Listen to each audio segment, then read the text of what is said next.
नमस्कार, मैं हिमांशी अरोड़ा। स्वागत है आप सभी का जस्ट इंडिया में। चले रुक करते हैं आज की खास खबरों की ओर।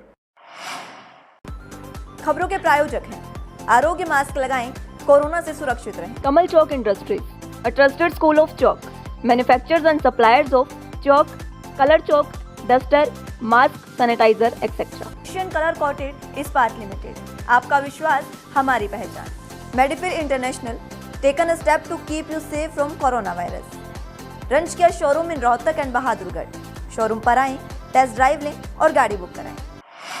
बुलेटिन की शुरुआत करेंगे इस वक्त की बड़ी खबर के साथ। बड़ौदा के रण में मुख्यमंत्री का mega show. CM Manohar Lal Khattar Baroda में उपचुनाव को लेकर प्रचार करने पहुंच चुके हैं। सीएम मनोहर लाल ने कहा, हम जो कहते हैं वो जरूर करते हैं। एमएसपी खत्म हुई तो राजनीति छोड़ दूंगा। सड़कों से विकास कार्यों में आते हैं तेजी।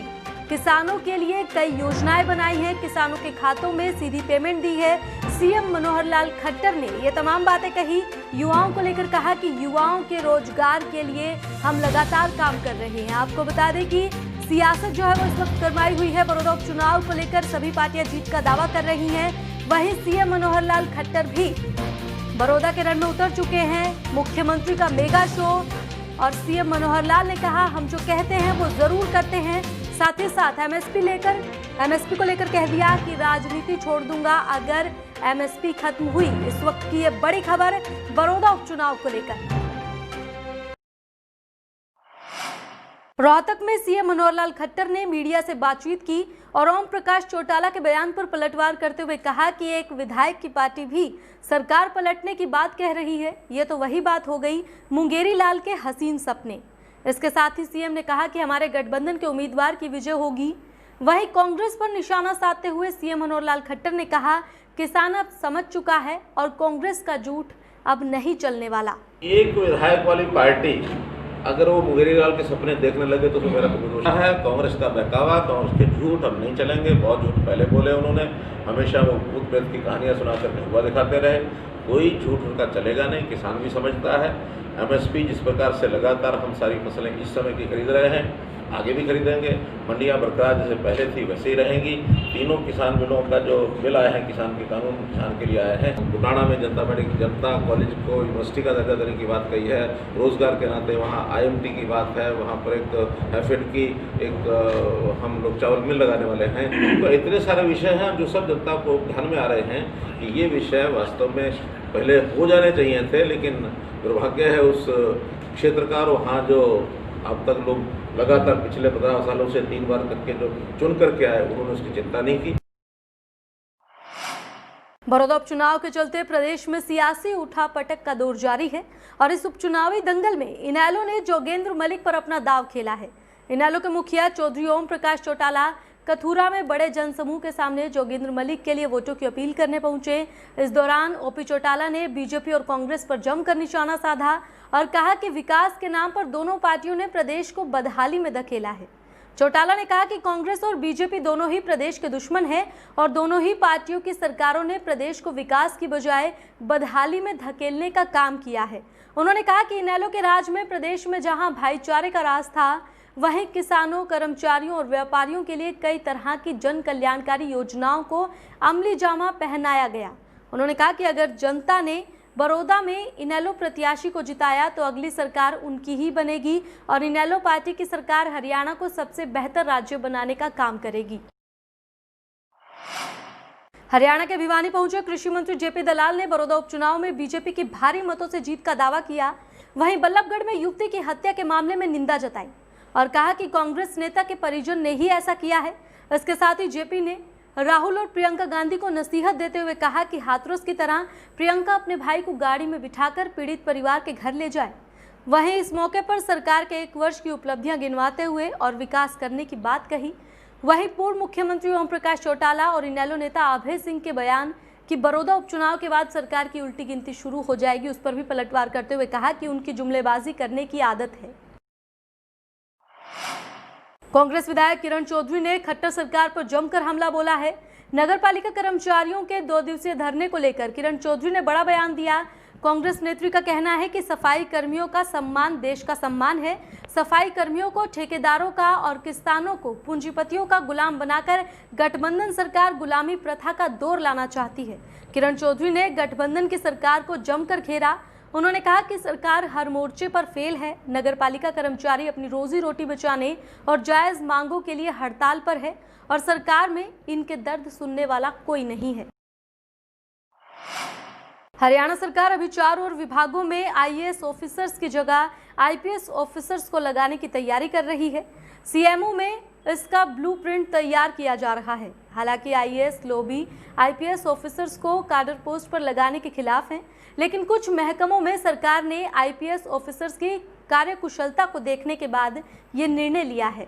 खासकर बिजली और माइनिंग में आईपीएस अफसरों की तैनाती के बाद मुख्यमंत्री का भरोसा आईपीएस अफसरों पर बढ़ा है। साथ ही सरकार का ये भी मानना है कि अफसरों में प्रतियोगिता की भावना बढ़ेगी तो परिणाम बेहतर आएंगे। सूत्रों के मुताबिक ट्रांसपोर्ट कमिश्नर के तौर पर किसी आईजी या एडीजीपी स्तर के अधिकारी की तैनाती हो सकती है। केंद्रीय माध्यमिक शिक्षा बोर्ड से 12वीं कक्षा में पढ़ाई कर रहे विद्यार्थी अब आर्टिफिशियल इंटेलिजेंस कृत्रिम बुद्धिमत्ता के माध्यम से कोरोना की पढ़ाई करेंगे। योजना को अमलीजामा पहनाने के लिए सीबीएसई ने एक आईटी कंपनी के साथ समझौता किया है, जो सिलेबस तो तैयार करेगी ही, साथ ही विद्यार्थियों को कोरोना के बारे में विस्तृत जानकारी भी मुहैया करवाएगी। सीबीएसई अधिकारियों के मुताबिक कोरोना की वजह से हर कोई भय और आशंका में घिरा हुआ है। इसका सबसे ज्यादा असर विद्यार्थियों पर देखा जा सकता है। कोरोना के कारण ही विद्यार्थियों की नियमित रूप से पढ़ाई भी नहीं हो पा रही, वहीं उन्हें कैरियर की चिंता सता रही है। इसी असमंजस की वजह से अब विद्यार्थी स्वयं को मानसिक रूप से तनावग्रस्त महसूस कर रहे हैं। इसी कारण सीबीएसई ने 12वीं कक्षा के कला, वाणिज्य एवं विज्ञान संकाय के सभी विद्यार्थियों को आर्टिफिशियल इंटेलिजेंस के जरिए कोरोना की पढ़ाई कराने का निर्णय लिया है। फीलिंग से भरा मेरा दिल इस गाने को गाने वाले मशहूर हरियाणवी सिंगर सुमित गोस्वामी के गांव दतोली में स्थित घर के बाहर कार से आए 4 युवकों ने हवाई फायर करके दहशत का माहौल बना दिया। युवक हवाई फायरिंग करते हुए मोबाइल में वीडियो बनाते रहे। इतना ही नहीं बल्कि उन्होंने परिजनों को जान से मारने की धमकी भी दे डाली। इसके बाद गुर्जर हैं हम फरीदाबाद के, तुम्हें जान से मार देंगे कहकर वहां से फरार होते नजर आए। सूचना मिलते ही पहुंची गन्नौर पुलिस ने कार का पीछा किया, लेकिन हमलावर मौके से फरार होने में सफल हो गए। पूरी घटना घर में लगे सीसीटीवी कैमरे में कैद हो गई है। बता दें कि पुलिस ने मौके से गोली के खोल बरामद किए हैं। वारदात को परिजन और पुलिस गत माह दिल्ली के 22 साल के बिजनेसमैन अमन बैसला की खुदकुशी के मामले से जोड़कर देख रहे हैं। इन दिनों क्षेत्र में प्रदूषण का स्तर काफी बढ़ता जा रहा है। सुबह के समय तो प्रदूषण का स्तर काफी अधिक होता है। ऐसे में चिकित्सकों ने कुछ दिनों तक सुबह की सैर करने पर मनाही की है। चिकित्सकों का कहना है कि यह प्रदूषण आपकी सेहत खराब कर सकता है। ऐसे में सुबह की सैर काफी खतरनाक साबित हो सकती है। कोरोना काल में यह प्रदूषण और भी घातक साबित हो सकता है।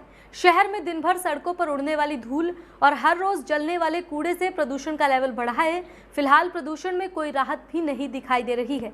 अभी बारिश के कोई आसार नहीं दिखाई दे रहे हैं। जब तक बारिश नहीं होगी तब तक प्रदूषण में राहत मिलने वाली नहीं है। रोहतक शहर के बाबरा मोहल्ला स्थित एक मकान से पुलिस ने अवैध रूप से रखे हुए पटाखे जब्त किए। गोकर्ण पुलिस चौकी के पुलिस अधिकारियों ने यह कार्रवाई की। पुलिस ने बताया कि पकड़े गए पटाखे 5 कार्टून में रखे हुए थे। ये पटाखे ज्यादा बड़े तो नहीं थे, लेकिन अवैध रूप से जरूर रखे गए थे। फिलहाल पुलिस मामले में कार्रवाई कर रही है। त्योहारी सीजन शुरू होते ही प्याज के दामों ने तेजी पकड़ ली है। इस बार उत्तरी कर्नाटक और प्याज उत्पादक महाराष्ट्र के हिस्सों में अलविदा मॉनसून की अत्यधिक बारिश की वजह से प्याज की फसल को काफी नुकसान पहुंचा है। लिहाजा उत्तर भारत में प्याज की आवक अपेक्षाकृत कम है और प्याज के दाम लगातार बढ़ रहे हैं। हरियाणा में प्याज का फुटकर दाम इस वक्त 65 से 80 रुपए प्रति किलो पहुंच गया है। अगले कुछ दिनों में प्याज के दाम और बढ़ने के आसार हैं। इसी के मद्देनजर हरियाणा सरकार पहले से ही चौकस हो गई है। सरकार को यह भी आशंका है कि सूबे में कारोबारी प्याज की जमाखोरी भी कर सकते हैं। लिहाजा खाद्य नागरिक आपूर्ति एवं उपभोक्ता मामले विभाग ने सभी जिलों के खाद्य एवं आपूर्ति नियंत्रकों को अपने अपने इलाकों में प्याज के फुटकर और थोक दामों के साथ साथ उनकी जमाखोरी पर भी पैनी नजर और गोदाम खंगालने के निर्देश दिए हैं। विभाग के अतिरिक्त मुख्य सचिव पीके दास ने बताया कि अभी फिलहाल बाहरी प्याज मंगवाने की जरूरत नहीं है। वैसे भी बाहरी देशों से मंगवाया गया प्याज हरियाणा के लोगों को स्वाद नहीं लगता। खबरों के प्रायोजक थे Shri Shyam Plywood and Lamination, Ventspil Uprights Love, Boiling Waterproof Plywood, SCF 48, Huda Complex, Rohtak. Kamal Chalk Industries, a trusted school of chalk, manufacturers and suppliers of chalk, color chalk, slate pencil, duster, dustless chalk, housekeeping material, mask, sanitizer, hand wash. Office number 201, first floor, Town Center Mall, D Park, Model Town, Rohtak. Corona महामारी से लड़ने के लिए आरोग्य mask लाया है आपके लिए सबसे आधुनिक मास्क। इसके साथ ही आपको मिलेगी आधुनिक पीपीई किट, वो भी बहुत ही सस्ते रेट पर। contact@arogyamask.com पर जाएं और हमसे संपर्क करें या फिर www.arogyamask.com से जुड़ें। इसके साथ ही आप हमें कॉल कर सकते हैं। हमारा पता है Anand international, plot number 181, Panipat, Haryana. Be Fast Fit, India's fastest growing fitness chain, now at Rohtak D Park.